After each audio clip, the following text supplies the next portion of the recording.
People in Hamilton had the chance to make themselves heard on the topic of homeless encampments last night, and many were angry over the tent sites that have become a feature in parts of our city. But the city and advocates for the homeless are hoping these public meetings will be an important step towards a resolution of the encampment crisis in Hamilton.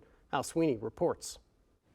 With the homeless encampments at the center of last night's City Hall public meeting, this is a remarkable turnout for one of the most difficult issues ever in the city. People had a chance to speak out. Encampments should not be allowed in our city. The city has many bylaws, and the rest of us have to abide by these bylaws, and the individuals in encampments should have to do the same.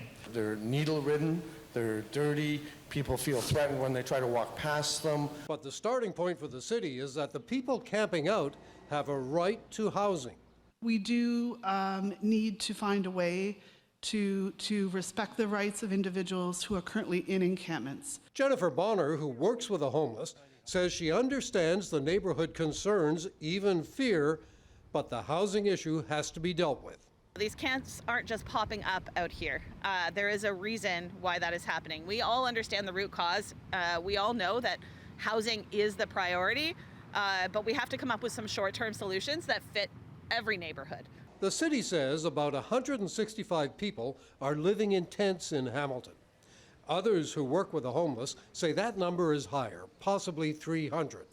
One of the city's proposals is to establish sanctioned sites around Hamilton of no more than 5 tents. The reality is these are our brothers and sisters, and they need to be housed. Councillor Ted McMeekin says the city should be searching for ways to help, like the idea of tiny homes. We're looking at dealing with this from an emergency crisis basis, do something right now, whereas we can be established in 2 to 3 months, we can be fully established and handle a reasonable size percentage of that 165 by this winter. Dan Bedness of the Hamilton Alliance for Tiny Shelters says 3 groups of these small homes around the city could almost handle the issue until a bigger solution comes along.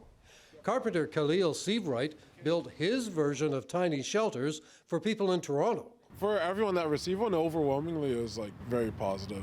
Just to have a place that you can lock your things in and you can go and sleep in, and you were protected from anyone that might want to harm you, and it was much quieter.